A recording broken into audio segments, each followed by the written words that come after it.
창세기 44장 33절 34절 두 절 말씀 보겠습니다. 창세기 44장 33절 34절 말씀입니다.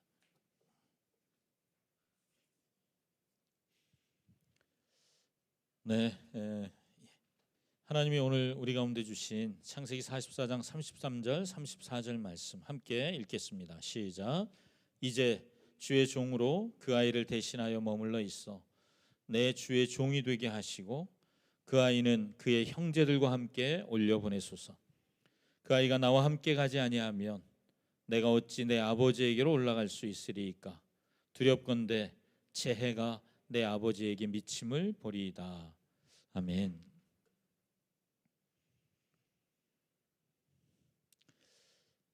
오늘도 우리가 함께 하나님을 예배할 수 있어서 참 좋습니다.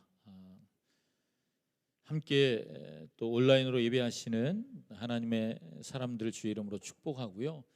하나님이 또 오늘 우리 가운데 말씀하실 것을 기대하며 주의 말씀 앞으로 함께 나가실 수 있었으면 좋겠습니다. 예배하시며 계속해서 실시간으로 함께 반응해 주시고 또 하나님 주신 마음들을 나눠주시고 또 함께 해주셔서 너무 감사하고요. 계속해서 그렇게 함께 해주시는 것, 저는 그것이 어떤 분들에겐 좀 낯선 일이고 찬양하며 예배하는 중에 어쩌면 휴대폰을 들거나 아니면 자판을 두들기며 표현하는 것이 이 예배에 방해되는 거 아닌가 하는 생각을 하실 수도 있을 것 같은데요. 오히려 또 그것이 우리가 온라인으로 예배할 때에는 좀 더 집중해 하나님을 예배하는 통로가 될 수 있다고 생각해요. 그래서 여러분 함께 그렇게 반응해 주시면 좋을 것 같고요. 오늘 이 시간에는 창세기 44장 이 말씀 가지고 하나님이 내 삶을 다루실 때 이런 제목으로 함께 말씀을 좀 나눠보고 싶습니다.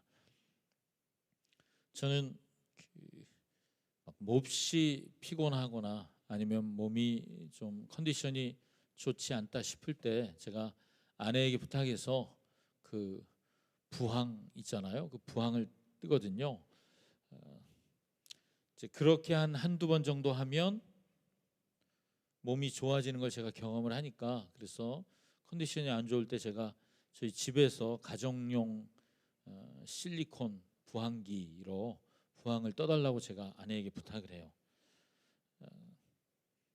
아마 몇 달 전 어느 날에도 제가 이렇게 몸이 컨디션이 별로 안 좋고 몹시 막 피곤이 막 몰려오더라고. 그래서 아내에게 부탁을 했어요. 그래서 목과 등에 이제 실리콘 이 부항기를 놨어요. 그리고 시간이 어느 정도 지난 다음에 그걸 이제 떼줘야 되니까 아내가 그걸 다 떼줬거든요. 그리고 잠자리에 들었는데 본래 이 부항을 뜨면 좀 따끔거리기도 하고 욱신거리기도 하고 통증이 좀 있어요. 그래서 잠이 자려고 누웠는데 그날따라 다른 날보다 등 한가운데가 더 아프더라고요. 그래도 뭐 원래 그런 거니까 그러려니 하고 제가 잠을 잤어요. 근데 잠을 자는데 아파도 너무 아픈 거예요. 계속 등 한가운데가 너무 아파서 잠을 깜빡 들었다가 깨고 깜빡 들었다가 깨고. 근데 또 곤히 자는 아내를 깨워갖고 나 등이 이상하다 봐달라 이렇게 이제 얘기할 수가 없어갖고 계속 제가 어떻게든 누워서 잠을 자려고 하다가 너무 아파서 일어나갖고 화장실에 가서 화장실 거울로 제 등을 봤어요. 그랬더니 실리콘 부항기가 하나가 아직 달려 있는 거야. 그래서 막 집안에 막대기 하나를 어디서 구해서 손이 안 닿으니까 그걸 겨우 떼고 그러고는 이제 피곤하게 잤어요. 그리고 아침에 일어나서 제가 아내한테 어젯밤에 이렇더라. 반은 왜 그랬냐 이런 마음으로 왜 날 이렇게 힘들었냐 하는 마음으로 제가 아내에게 얘기를 했는데 아내가 한번 보자고 그러더라고요. 그래서 보니까 너무 오래 그걸 붙이고 있어갖고 그 물집이 잡힌 거예요.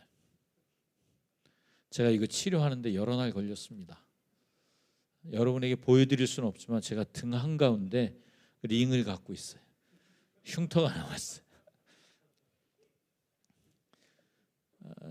저희 딸들이 이 얘기를 듣고 아빠 참 미련하다고 이렇게 얘기를 했는데,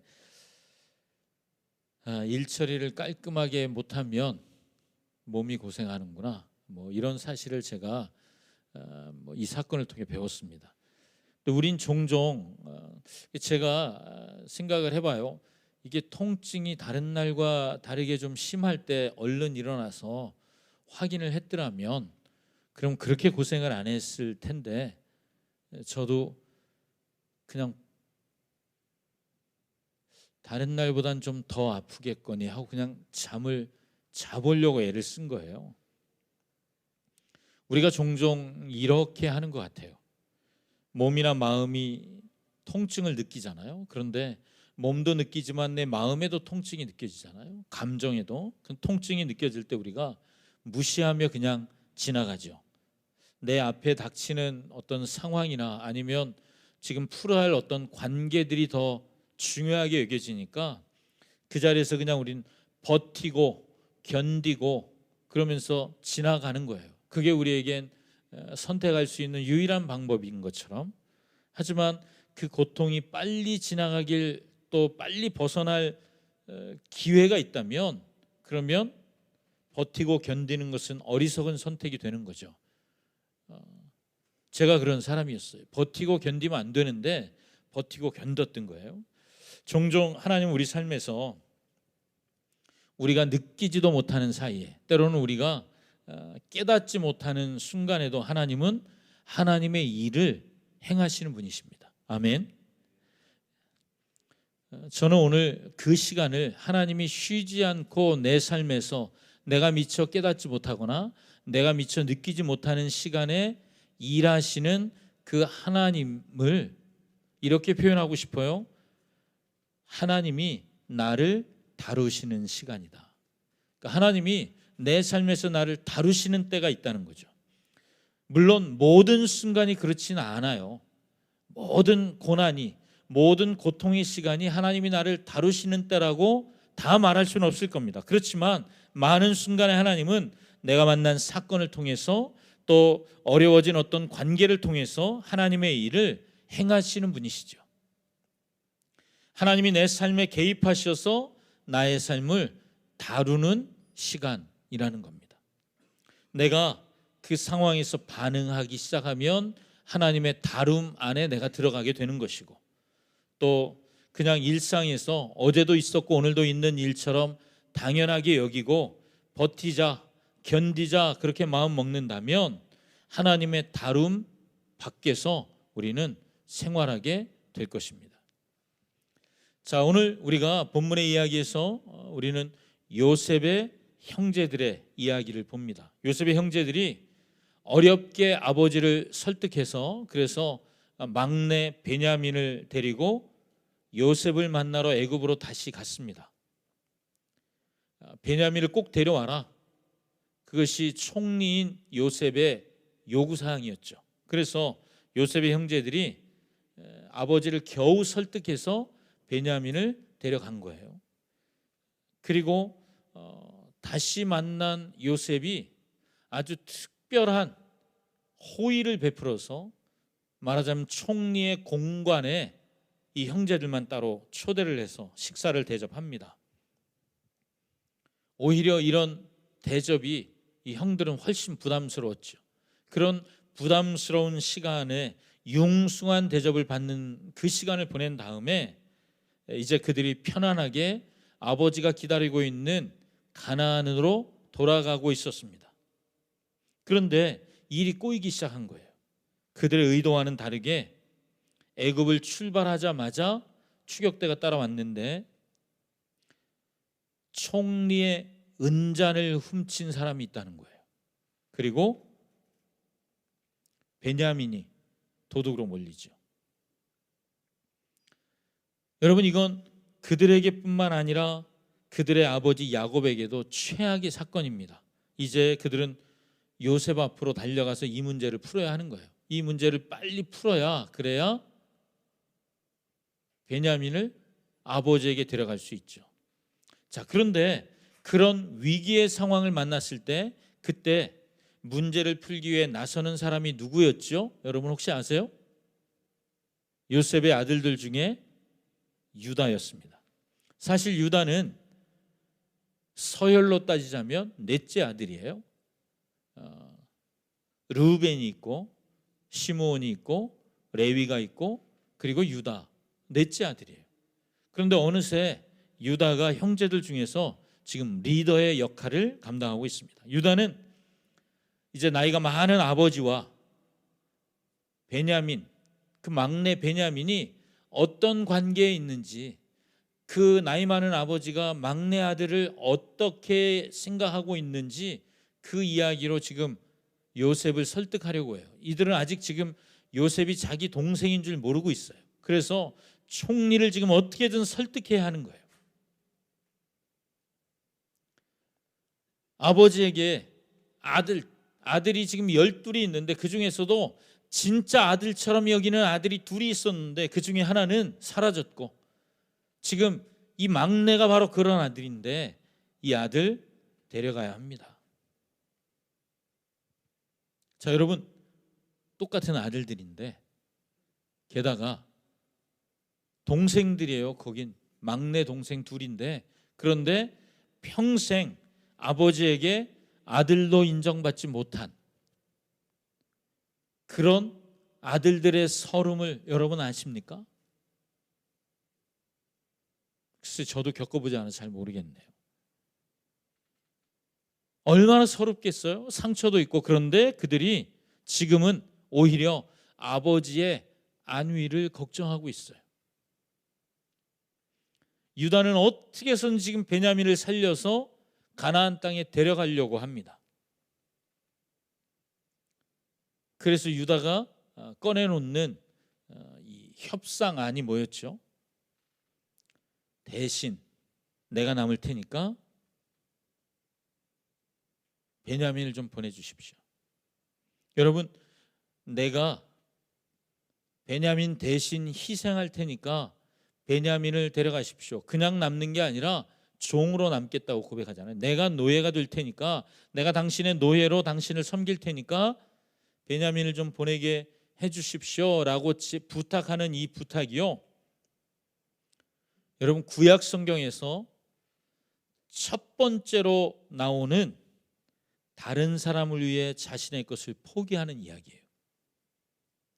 여러분 성경에는 종종 처음 나오는 사건은 굉장히 의미가 있어요. 유다는 자신의 권리를, 지금 형이 셋이 있지만 지금 거의 장자의 역할을, 리더의 역할을 하고 있어요. 그런데 그 자신이 리더로 그 역할을 굳힐 수 있는 기회임에도 불구하고 그는 그걸 지금 포기하는 거예요. 사실 유다는 어떤 사람이냐 하면, 본래 유다는 며느리가 어려운 상황에 처하게 된 이야기가 있잖아요. 아들과 결혼했던 며느리가, 맏며느리가 죽고 둘째랑 결혼했는데 또 죽고 이러니까 계대 결혼을 시켜야 되는데 그걸 회피했어요. 자신에게 손해가 될까 봐, 자기의 가문을 이을 수 없게 될까 봐. 그래서 혼자 된 며느리에게조차도 자비를 베풀지 않았던, 그걸 거절했던 아주 이기적인 사람이에요. 유다는 굉장히 이기적인 사람이에요. 그리고 자신을 낳은 어머니가 레아잖아요. 이 레아가 아버지의 첫 아내임에도 불구하고 아버지의 사랑을 받지 못하는 걸 보고 자랐습니다. 자기도 아버지의 사랑을 평생 받을 수 없을 것으로 확인하면서, 아, 이제 우리 아버지는 날 사랑하지 않는구나, 아들로 여기지 않는구나, 그걸 보면서 마음의 문을 닫아 걸고 산 사람이에요. 그런데 그가 동생을 위해 내가 노예가 되겠습니다, 이 고백을 하고 있는 거예요. 자, 여러분, 유다의 삶에 뭔가 변화가 있었다는 거죠. 여러분, 변화된 사람의 입에서 변화된 말들이 나오는 거예요. 여러분, 우리의 삶에 내가 무슨 이야기를 하는지는 굉장히 중요해요. 여러분, 변화되기 전에 유다의 입에서 이런 얘기가 나왔을까요? 아니요. 유다는 그런 사람이 아니에요. 유다의 입에서 나온 이야기는 전혀 유다스럽지 않은 이야기인 거예요. 스스로 동생을 위해서 종이 되어 살겠다. 이건 이기적인 유다한테는 어울리지 않는 거예요. 변화된 사람은 변화된 말을 합니다. 유다가 지금 말하고 있는 이 이야기는 요셉에게, 총리인 요셉에게 긍휼을 베풀어 주십시오라고 하는 제안이기도 하지만 동시에 평생 미워했던 아버지를 향한 아들의 원망의 말이 아니라 사랑이 담긴 고백인 거예요. 여러분, 요셉이 지금 총리가 됐잖아요. 그는 형들에 의해서 노예로 팔려왔습니다.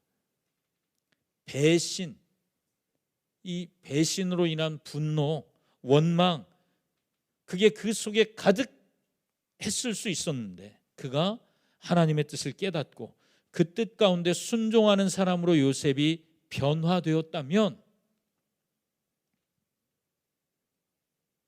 요셉의 삶에 그런 변화를 일으키신 하나님이 가나안 땅에서 양을 치며 또 결혼해서 자신의 가정을 꾸리며 살고 있었던 그 요셉의 형제들의 삶에서도 하나님은 일하고 계셨던 것입니다.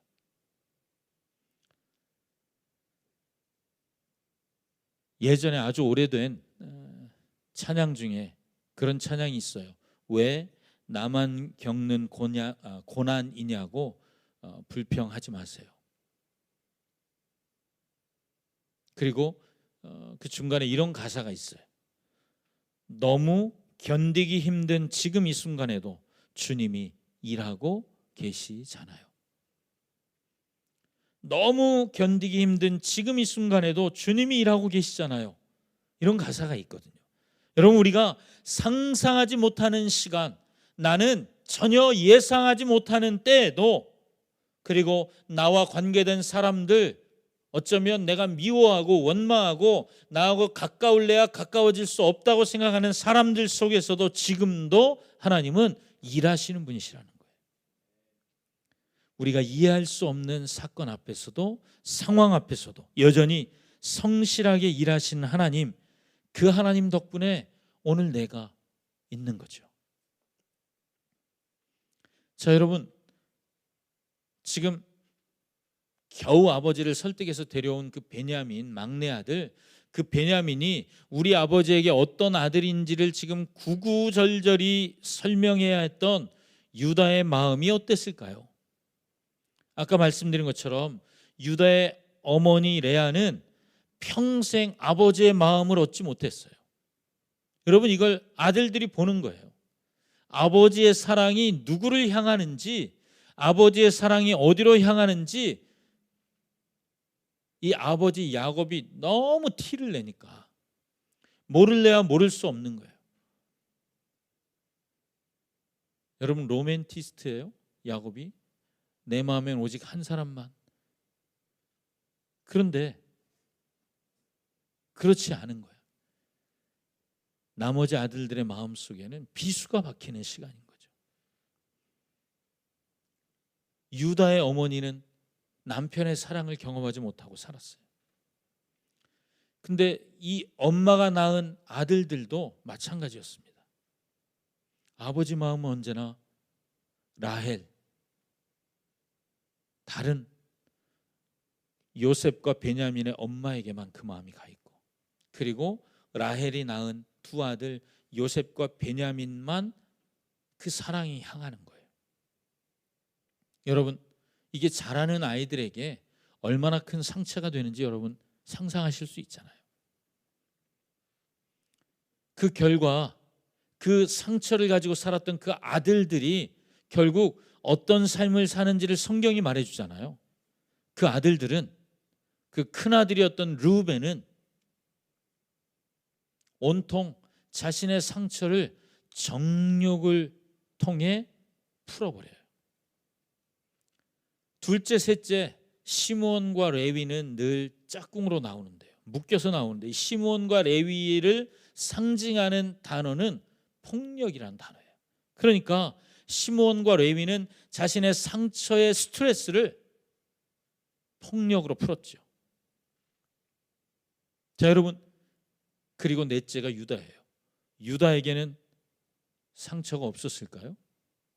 왜 없었겠어요? 유다도 똑같은 상처를 가졌겠죠. 이런 상처를 가진 유다가 지금 그 상처를 꺼내서 말하는 거예요. 베냐민 이야기를, 아버지가 베냐민을 얼마나 사랑하시는지를 구구절절히 말한다는 건 지금 이 아픈 상처를 꺼내서 얘기하는 중인 거죠.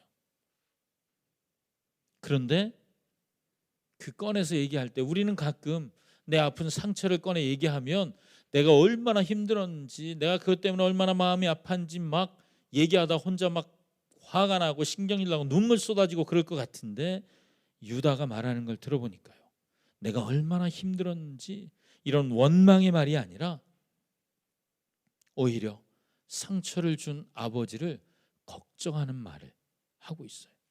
베냐민을 살려 데려가야 우리 아버지가 삽니다. 우리 아버지가 더 이상 아파하지 않습니다. 이렇게 말하며 지금 긍휼을 구하고 있는 유다의 마음은 어땠을까요? 근데 여러분, 하나님이 유다의 마음을 다루신 거예요. 만일 하나님이 유다의 마음을 다루지 않으셨다면 그는 요셉을 팔 때처럼 이기적인, 자신만 생각하는, 내 이 유익함이 최고라고 여기는 그런 판단을 했을 거예요. 그렇지만 이제 유다는 상처가 이끄는 대로 말하는 사람이 아니에요. 상처가 이끄는 대로 반응하며 살아가는 사람이 아니에요. 이제 유다는 상처에 반응하는 사람이 아닌 거예요. 오히려 상처를 받을 아버지를 걱정하는 아들이 되었습니다. 우리가 언제인지 모르지만 하나님이 그 아들 유다를 다루신 거죠. 자, 여러분, 오늘 말씀을 나누며 이런 질문을 여러분께 던지고 싶어요. 나는 하나님 안에서 다름받는 사람인가? 하나님 우리를 다루기를 원하시거든요. 여러분, 모세 아세요? 왜 모세라고? 지금 우리는 창세기 생각하지만 출애굽기에 곧 등장하잖아요. 이 모세가 혈기왕성한 사람이었다는 걸 우리가, 그가 수틀리니까 주먹 한 방에 사람을 죽이잖아요. 그러니까 그는 문제를 해결하는 방식이 어쩌면 주먹이 빠른 사람이었는지도 모르겠어요. 그런데 그가 나중에 하나님 앞에서 하나님이 모세를 온 땅 위에서 모세처럼 온유한 사람이 없다라고 말씀하시잖아요. 여러분, 어떻게 이렇게 바뀔 수 있어요? 아니, 수틀리면 주먹이 먼저 나가는 사람이 어느 순간 가장 온유한 사람이 된 비밀이 뭘까요? 그 온유하다라는 표현 속에 감추어진 의미가, 그 의미가 이거예요. 그 온유하다란 뜻에 감추어진 깊은 의미는 길들여졌다, 야생마가 길들여졌다, 이런 의미거든요. 온유함이. 그러니까 여러분, 다른 의미로 보자면 하나님의 다루심 가운데 모세가 있었다는 거죠. 여러분, 하나님이 우리를 다루셔서, 그래서 하나님은 하나님이 주신 소명을 이룰 수 있도록 우리를 이끌어가는 분이십니다. 그러니까 하나님의 다룸 가운데 들어가는 것은 이건 놀라운 은혜인 거예요. 그렇다면 여러분, 나는 하나님이 나를 다루실 때 하나님께 다룸 받기를 원하는 사람입니까? 아멘이신가요? 제가 지금 아멘을 강요하는 거예요? 한번 생각해 보세요, 여러분. 아니면 내 자신을 한번 보는 거예요. 나는 하나님이 나를 다루신다고 하면 그게 두렵고 걱정되고 도망가고 싶은가? 여러분, 두려워하는 분들도 있어요. 왜냐하면 하나님이 날 다루시면, 그런데 하나님 앞에 다룸받으면 내가 원하지 않는 인생의 방향으로 하나님이 나를 틀어버리시진 않을까, 이런 염려와 걱정이 있어요. 여러분, 하나님이 우리를 향한 하나님의 생각이 어떤 생각일까요? 하나님은 어떤 생각으로 우리를 다루길 원하실까요? 예레미야 29장 11절 말씀 여러분 잘 아시잖아요. 너희를 향한 나의 생각을 내가 아나니 뭐라고요? 평안이요 재앙이 아니니라. 하나님은 우리를 재앙 가운데 두길 원하시는 분이 아니에요. 평안 가운데 두길 원하시죠. 그래서 뭐라고 말씀하시냐면 너희에게 미래와 희망을 주는 것이니라 라고 말씀하세요. 여러분, 두려움에 사로잡힌 사람은 미래를 생각하지 않아요. 여러분 가만히 생각해 보세요. 내가 지금 몹시 두려운 이유는 아직 닥치지 않은 어떤 일 때문에 내가 두렵거든요. 그러니까 미래가 오는 게 두려워요. 그러니까 두려움은 우리를 미래를 보지 못하게 하는 거예요. 평안이 미래를 보게 해요. 하나님이 우리를 향해 평안을 주시는 이유는 우리가 미래를 보게 하시기 위함이에요. 우리의 시선이 더 멀리, 내 인생의 더 멀리를 보게 하시기 위함이에요. 근데 우리는 종종 두려움에 사로잡혀서 바로 앞에 것들만 보죠. 그리고 오지 않은 것들에 대해서 두려워하고 염려하고 당겨서 염려하고 걱정하죠. 하나님 우리를 두려움으로 조종하시는 분이 아니에요. 두려움은 하나님으로부터 오는 감정이 아닌 이유가 여기 있습니다. 하나님이 나를 다루시는 이유는 뭐예요? 내 삶에 평안을 주시기 위해서예요. 제가 얼마 전에도 그런 말씀 드렸잖아요. 사실 이 요셉이 속한 야곱의 집안에는 이미 잃어버린 것이 하나 있습니다. 그게 뭐죠? 샬롬이요. 형제들끼리 인사도 안 해요. 요셉을 형들이 아무도 아는 척하지 않을 만큼 샬롬 이 인사를 하지 않을 만큼 그들은 서로 등 돌린 사이였어요. 샬롬이 깨져버린 그 삶에 하나님이 하신 일이 뭐예요? 하나님이 유다를 다루시며 그 형들을 다루시면서 하나님이 하고 싶은 일이 그들의 삶에 놓쳐버린, 그들의 삶에 사라져버린, 그들의 삶에 깨트려져 버린 샬롬을 회복하시는 일을 하신 거죠. 여러분, 그래서 샬롬이 회복된 사람들의 삶은 멀리 보는 거예요. 인생을 더 멀리 바라보며 인생의 통찰력을 가지고 내 삶을 보기 시작하는 거죠. 하나님이 여러분을 다루기 원하실 때 여러분 하나님의 다름 안에 들어가시겠어요? 아멘. 네, 저도 그 하나님이 다루심 안에 저도 들어가길 원합니다. 자, 여러분, 처음 이 야곱의 아들들이 요셉의 형제들이 처음 애굽에 왔을 때 그때 3일 동안 그들이 감옥에 갇혔던 적이 있어요. 그때 그들이 감옥에 들어가자마자 제일 먼저 했던 고백이 뭐였냐 하면 그들을 감옥에 넣어놓고 뭐 고문을 하거나 아니면 그들을 감옥에 넣어놓고 심각한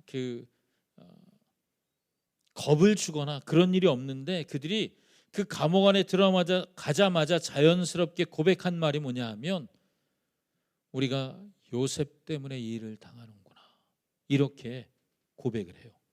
여러분, 하나님의 다루심 가운데 들어가지 못하면요 미래를 보지 못할 뿐만 아니라 과거에 매여 살아요. 하나님이 다루길 원하시는 건 우리의 온 인생이 하나님의 손 안에 있음을 보게 하시길 원하시는 거예요. 그런데 하나님의 다루심 가운데 나아가지 않으면 과거에 발목 잡혀 사는 인생이 되고 마는 거죠. 요셉과 그 형제들이 물론 하나님이 그들이 가나안 땅에 있을 때 다루시긴 했지만 그 다루심이 다 다루어지지 않은 반응들이 나오는 거예요. 요셉 때문에 우리가 이런 고난을 당하나, 우리가 요셉 때문에 여기서 죽나 보다. 하나님 앞에서 그들이 저지른 악을 생각할 때마다 그들은 괴로웠을 거예요.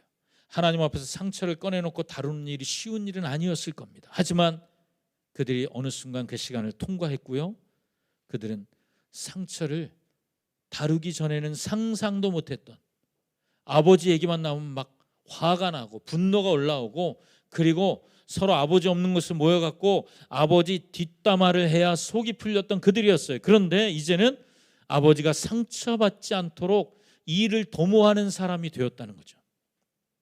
하나님이 나를 다루실 때 하나님 앞에서 반응하는 것이야말로 관계를 풀어가는 열쇠와 같습니다. 하나님이 내게 주시는 것이 평안이다, 하나님은 나에게 샬롬을 주길 원하신다는 사실을 믿으신다면 하나님이 나를 다루시도록 주님 앞에 더 나아가 그 말씀 앞에 반응하셔야 합니다. 아멘. 좀 전에 말씀드린 것처럼 하나님은 깨진 야곱 가문의 샬롬을 이미 깨져버린 그 샬롬을 다시 회복하시는 분입니다. 여러분, 누구도 이 샬롬을 회복해 줄 수 없어요. 사실 사람들은 이 샬롬이 더 많이 가지면 회복될까 싶어서 그래서 온 힘을 다해 모으는 사람들이 있습니다. 돈을 모으고, 어떤 분들은 남들이 갖지 못한 귀한 것들을 모으고, 어떤 분들은 나를 즐겁게 할 만한 것들을 모아요. 여러분, 그래서 샬롬이 회복될 수 있다면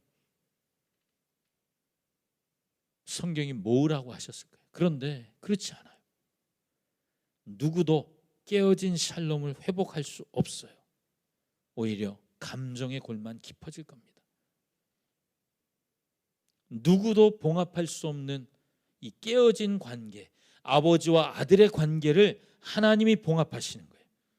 요셉은 애굽에서 하나님이 다루시고 다른 형제들은 가나안에서 다rum을 받습니다. 하나님이 다루시는 것이 복입니다. 아멘. 그 다름 안에 들어가야 회복이 일어나고 그 다름 안에 들어가야 깨어진 샬롬이 다시 찾아오게 됩니다. 그래서 여러분 기억하십시오. 내 삶을 하나님의 눈으로 볼 수 있어야 돼요. 하나님의 마음으로 나에게 주신 인생을 바라볼 수 있어야 됩니다. 왜요? 내 삶에 일어나는 일이 우연히 일어나는 일이 아니라면, 여러분, 여러분의 삶에 일어난, 오늘도 만난 사람들을 우연히 만났다고 생각하세요? 하나님이 우리에게 우연히 사건들을 경험하게 하시는 분인가요? 아니요. 오히려 하나님으로부터 오는 필연이죠. 그렇다면 나는 내 삶을 하나님의 마음, 하나님의 관점으로 볼 수 있어야죠. 그렇게 볼 수 없다면 내 삶은 상처의 연속입니다. 아픔의 연속입니다. 하나님이 다루실 때 기꺼이 반응하는 것, 이것이 믿음이고 회복을 위한 지름길이죠. 자, 여러분, 요즘 하나님이 나를 다루시는 건 어떤 것인가요? 사랑하는 사람들과 관계 안에서 하나님이 나를 다루시는 것은 무엇입니까? 또 삶의 필요가 채워져야 하는 재정적인 영역에 있어 하나님이 나를 다루시는 부분은 어떤 부분입니까? 사람들과의 관계뿐만 아니라 하나님과의 영적인 관계 속에서 하나님이 지금 나를 다루시는 영역은 어떤 영역입니까? 하나님이 다루셨던, 그래서 하나님의 다rum을 받았던 유다는 더 이상 이기적인 사람이 아니에요. 이제 그는 동생 베냐민을 대신해 내가 대신 노예가 되겠습니다라고 고백할 만큼 다른 사람을 배려하고 존중하는 사람이 되었습니다. 하나님이 하신 일이죠. 이런 변화를 경험하도록 하나님이 다루시는 인생 안에 그가 머물렀다는 것이 그에게 감사한 일이죠. 여러분, 우리 자신에게 한번 질문해 봅시다. 나는 하나님의 다루심을 통해서 나 자신을 위해서가 아닌 하나님이 사랑하는 사람들을 위해 나는 무엇을 내려놓을 준비가 되었는가? 하나님이 날 다루시려고 할 때 내가 그 다름을 받지 않으려고 내 손에 꽉 붙잡고 이건 갖고 있어야 돼라고 포기하지 못하는 건 뭐가 있습니까? 제가 저에게도 질문을 해봐요. 저는 여전히 조금씩 사랑을 배워가고 있는 것 같아요. 주님은 지금도 저를 가르치시는 중입니다. 아이들과 관계 안에서, 또 아내와의 대화 속에서, 동역자들과의 동역 속에서 하나님은 나를 가르치고 계시죠. 오늘 아침에 묵상하면서는 하나님의 주 되심, 로드십에 대해서 제가 가지고 있는 오해, 편견들에서 하나님이 깨닫게 해주시는 시간이었어요. 너무 감사한 시간이었죠. 주님은 주님 앞에 나가 다룸받기를 원하는 자들 하나님은 지금도 다루시는 분입니다. 그렇기 때문에 여러분, 우리의 삶에, 나의 삶에 결단이 있어야 돼요. 어떤 결단이요? 나는 하나님 앞에서 배울 것이다. 나는 하나님이 날 가르치실 때 내 삶을 다룰 것이다. 여러분, 믿음으로 사는 삶이란 대단한 삶이 아닙니다. 믿음으로 사는 삶이란 아주 단순합니다. 어떤 면에서 단순하냐 하면, 믿음으로 산다는 것은 하나님이 말씀하실 때 그냥 그 말씀 앞에 순종하는 것이기 때문이에요. 하나님이 내게 말씀하시면, 여러분, 하나님이 말씀하실 때 순종하기 위해서는 사실 생각이 많아져요. 계산이 돼요. 그런데 그 생각과 계산을 뛰어넘어 하나님의 말씀 앞에 믿음의 한 걸음을 내딛는 것, 이것을 믿음의 삶이라고 말하는 거죠. 그 한 걸음을 내딛기 시작할 때 하나님이 우리를 다루시는 거예요. 내 삶에 다루고 싶은 영역들을 다루시는 거죠. 저는 제 삶에서 미안하다는 말을 못하는 사람이었어요. 아니, 그 말을 하고 싶지 않았어요. 그렇게 살고 싶지 않았어요. 미안하다는 말은 지는 거고, 저는 제 삶에서 지고 싶지 않았어요. 미안할 일을 하고 싶지도 않았고. 근데 그렇게 안 되잖아요. 미안한 상황들은 늘 있는데 미안하다는 말 대신 오히려 화를 냈어요. 미숙했죠. 하나님이 제 삶에서 다루기 시작하셨어요. 미안하다고 고백하는 것을 훈련할 기회들을 주셨어요. 제가 용서를 구하는 것을, 제가 하지 못하는 것들을 하게 됐죠. 결혼하고 나서 아내 앞에서 늘 작아지는 저의 모습은 미안하다는 말을 안 할 수 없는. 근데 어떤 경우에는 억지로 제가 용서를 구했어요. 억지로. 그럼 자매님들이 아는 특기가 있잖아요. 뭘 잘못했는데.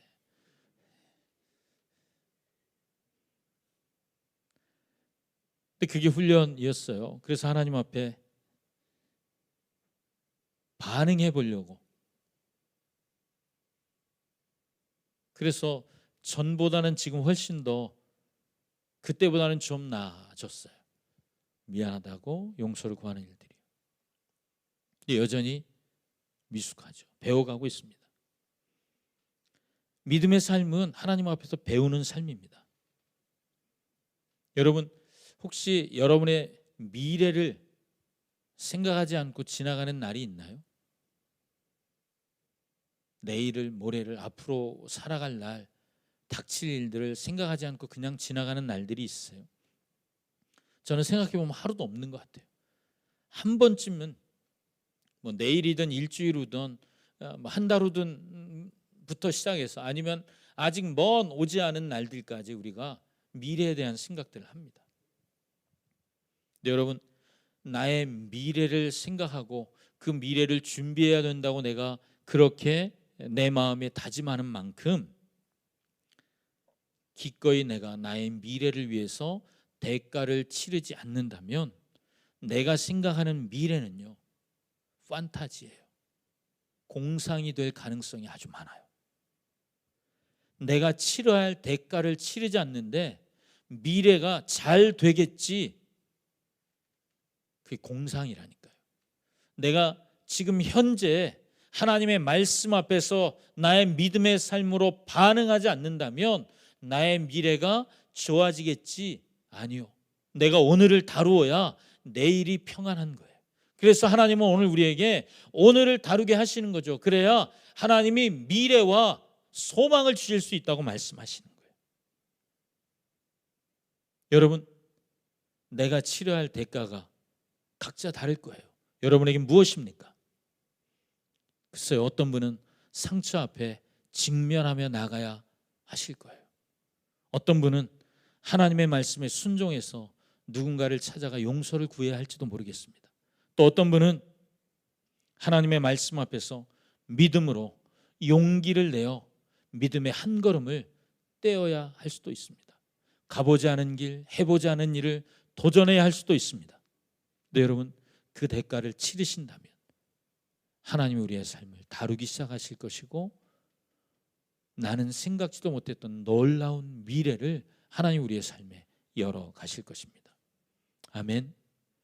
여러분, 나의 미래가 공상이 아니라 현실이 되기 원하신다면 하나님 아버지 앞에 나를 다루시도록 내어드려야 합니다. 그래서 여러분, 기도하지 않으시겠어요? 하나님, 나의 미래가 공상이 되지 않고 현실이 되도록, 내가 꿈꾸는 미래가 하나님이 꿈꾸게 하시는 그 미래를 내가 살아갈 수 있도록 하나님 아버지가 나를 다루시도록 나를 내어드리겠습니다. 아버지를 신뢰하기 때문에 걷는 이 길에서 아버지의 다름 안에 머무는 것이 가장 큰 복인 것을 깨닫고, 하나님 아버지가 나를 다루실 때 날마다 매 순간마다 그 다루심 앞에 반응하겠습니다. 하나님, 내가 제일 먼저 다루어야 할 내 삶의 영역은 무엇입니까? 하나님, 내가 어디를 먼저 다룰까요? 하나님 앞에 그렇게 기도하며 나아가지 않으시겠어요? 우리 같이 함께 기도하겠습니다. 예, 주님 앞에 기도하며 나아가시겠습니다. 하나님이 나를 다루실 때 하나님의 그 다루심 앞에 하나님, 내가 반응할 것입니다. 주님, 내가 미래를 공상으로 만들지 않겠습니다. 하나님과 함께 하나님이 나를 향해 갖고 계신 하나님의 생각들이 성취되는 미래, 그래서 소망이 있는 미래로 만들어 갈 것입니다. 우리 주님 앞에 그렇게 계속해서 기도하십시다. 예, 주님, 우리가 그렇게 주님 앞에 반응할 것입니다. 주여, 예, 주님, 우리의 삶이 그렇게 주 앞에 반응할 것입니다. 하나님이 나를 다루실 때 내가 내 마음을 열고 믿음으로 주 앞에 반응하기 시작할 것입니다. 주님, 내 삶을 다루어 주십시오. 예, 주님.